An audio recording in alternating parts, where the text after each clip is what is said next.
emang ini suatu pengalaman yang baru banget buat aku. Emang dari dulu udah sering nulis, cuman ini pertama kalinya aku dipamerkan puisinya ya untuk ngomongin inspirasi. Sebenarnya inspirasi dari kehidupan sendiri, dari Desta juga, dari anak-anak aku, dari sahabat kan kehidupan yang ada. Ya sebenarnya sih niat aku mau memamerkan puisi aku ini ya simple sih ya, emang pengen berbagi kisah aja ke orang-orang, berbagi kisah aja sama orang-orang supaya apa ya ini loh aku pengen orang-orang yang baca puisi aku tuh kayak masuk ke dalam puisi itu sendiri gitu. Jadi mereka yang baca tuh kayak oh ini gue banget juga ya gitu. Jadi kayak pengen ya berbagi kisah aja sih. Mulai kapan dan akhirnya hobi menulis dan membuat puisi sendiri ini?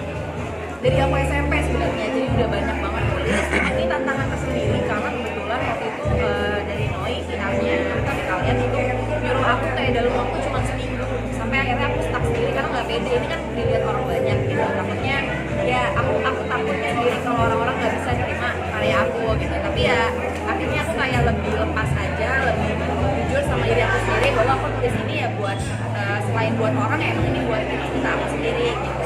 Tantangannya adalah aku harus tulis sekitar 42 puisi dalam waktu sekitar 3 sampai 4 hari.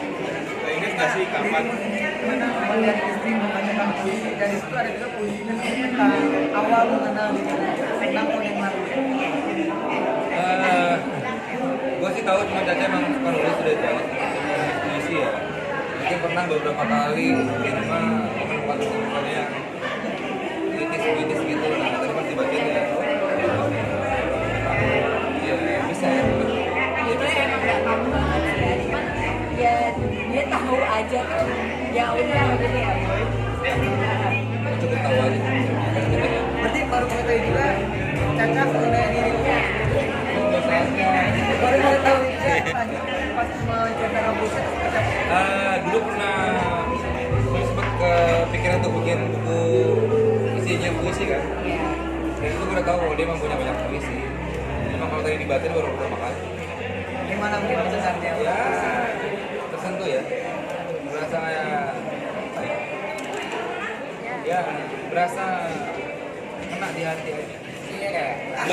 Mbak Caca, apa setiap ada masalah pasti dituangkan ke sebuah puisi gitu? Iya sih lumayan, karena jadi itu sebenarnya yang ngebangun aku dulu pengen banget nulis puisi gara-gara waktu itu pas ikut Gadis Sampo dulu waktu tahun 2008 aku tuh ngeliatin ajang bakatnya tuh puisi gitu. Nah itu pertama kalinya aku nulis puisi dan aku waktu itu jurinya ada Mbak Mira Usmana sama Nicholas Saputra, aku inget banget dulu itu pertama kalinya aku bacain puisi di situ. Jadi semenjak itu jadi termotivasi terus untuk bisa menulis puisi yang jujur sesuai dengan keadaan aku sampai akhirnya sekarang.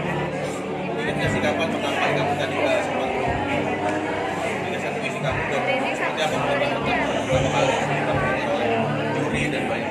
Aku deg-degan banget sih karena waktu itu kan ya aku waktu itu umur 14 tahun, 13 tahun waktu itu. Terus aku mau bacain puisi itu di depan juri, semua juri, terus ada Mbak Mira juga, ada Nicholas juga. Aduh itu aku deg-degan banget sih gitu, kayak aduh ini puisi gue dibaca di depan orang-orang hebat semua gitu loh, orang seniman semua. Jadi ya nggak tahu abis itu kan ternyata alhamdulillah aku menang juga waktu itu Gadis Sampo. Jadi aku kayak oh ternyata bakat gue ini bisa ngebawa gue ke sini ya gitu. Jadinya akhirnya semenjak itu setiap apa yang aku rasain ya aku tulis aja, siapa tahu itu akan menjadi karya juga buat orang lain.